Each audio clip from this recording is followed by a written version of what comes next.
Hey everybody, this is Vince Miller. Thank you so much for joining me for our devotional. Today we're in Acts chapter 9, verses 10 through 16. Actually, I read some of these verses yesterday, but I want to look at them from a little different perspective today. Let me read them for you. Now, there was a disciple at Damascus named Ananias, and the Lord said to him in a vision, "Ananias," he said. "Here I am, Lord." And the Lord said to him, "Rise and go to the street called Straight at the house of Judas. Look for a man of Tarsus named Saul. For behold, he is praying, and he has seen in a vision a man named Ananias come to him and lay hands on him so that he might regain his sight. But Ananias answered, Lord, I have heard from many about this man, how much evil he has done to your saints in Jerusalem. And here he has authority from the chief priest to bind all who call on your name. But the Lord said to him, Go, for he is a chosen instrument of mine to carry my name before the Gentiles and kings and the children of Israel, for I will show him how much he must suffer for the sake of my name." Now, this text is one of those snapshots in the Bible that gives us a lot of insight into God and how he communicates with man, because there is a definitive supernatural interaction happening here that clarifies how God will occasionally speak to us as we follow him. And as I share my thoughts here today, I want to be careful on a few fronts. First, some believe that God no longer intervenes like he does here, that God's supernatural intervention has ceased. Of course, I do have a minor problem with this idea, only because I believe that God can do whatever he wants at any time. God is never subject to my theological musings about how I think he should interact with his creation. Second, I also want to note that some people use the pretext that they have heard from God as a means to manipulate people. I have to say this. This is a sin, and it's blasphemy of the Holy Spirit. But this just means that we need to use discernment in how we hear from God and how we communicate that we have heard from God. Third, the list that I'm about to share is not exhaustive. This is just a list of 4 ways that I see God communicating to these 2 men in this particular text here. So with those preliminary issues out of the way, here are the 4 ways I think that God speaks to these men in these verses. First, God speaks audibly. You'll notice here that God even addresses Ananias by name in an audible voice. Now, the big question that we all have is, well, what was this like? And to be honest with you, I really don't know for sure. All I know is that God spoke clearly enough that Ananias could communicate it and it could be transferred to others so that eventually a man named Luke could write it down. I know for me, there have been a couple of times in my life that I believe that God has actually spoken to me.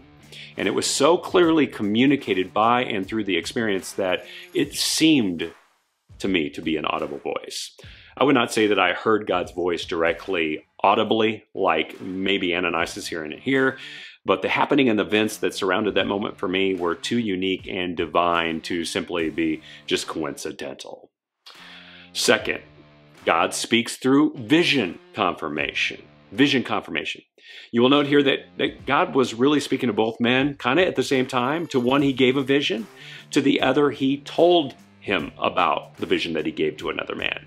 And in the act of obedience by the one man, the vision of the other is realized and confirmed. Now, I do have friends who say they see visions from God, and honestly, I do believe them. I've seen 1 or 2 in my life, but I did not know initially that they were actually visions from God. But later, once those visions were realized or confirmed, I did recall the imagery of that vision. I think this is because we often don't know that they're actual visual communications from God until they're confirmed. This means it's usually with hindsight that we see these communications more clearly. That makes sense? Third, God speaks through our desperation and suffering. Does he not? Now, this might be more of a situational or a circumstantial communication, but it's still God speaking, right? And Saul is getting a lot of communication from God and plenty of opportunities actually to communicate to him because of his desperation and his suffering. Thus, what is Saul doing right at this moment? Well, he's doing what we all do when we're desperate and in the middle of suffering. It says he's praying, right? Now, I know that God has spoken to me many times in my desperation, right? Whether I'm suffering through a career crisis or a financial challenge or a health issue, or maybe just a sudden emergency, God has spoken to me in and through each one of these circumstances. Fourth and finally, He speaks to us and others through our gifting. And you will notice here that God says Saul is going to become a what? A chosen instrument. In other words, God will use Saul and his education, his experience, his heritage, his religion, his race, and even his zeal for godly purposes. God is going to reform this man into a tool for Him. God is going to speak to him and then through him. And honestly, I actually experience this every day as I communicate to you using my spiritual gifts. And so, these are the 4 ways that God speaks to these 2 men here in this situation. But please note, these are not the only ways that God speaks. God speaks in a variety of other ways that I don't have time to address today. But here's the ultimate question I want you to consider. Are you listening for God's voice? Are you listening for God's voice? Are you tuned in enough to hear Him when He does speak?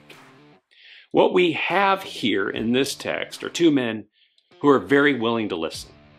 They are deaf to the world, thus they hear more from God. And the follower who is more often hearing God's voice is liable to be living by God's will. Well, thanks, fellas, for joining me today. I hope you enjoyed this devotional. If you have, do me a quick favor. Just take the link to this URL, share it with somebody else who might need this encouragement today. And thank you so much for joining me. I'll see you right back here again tomorrow.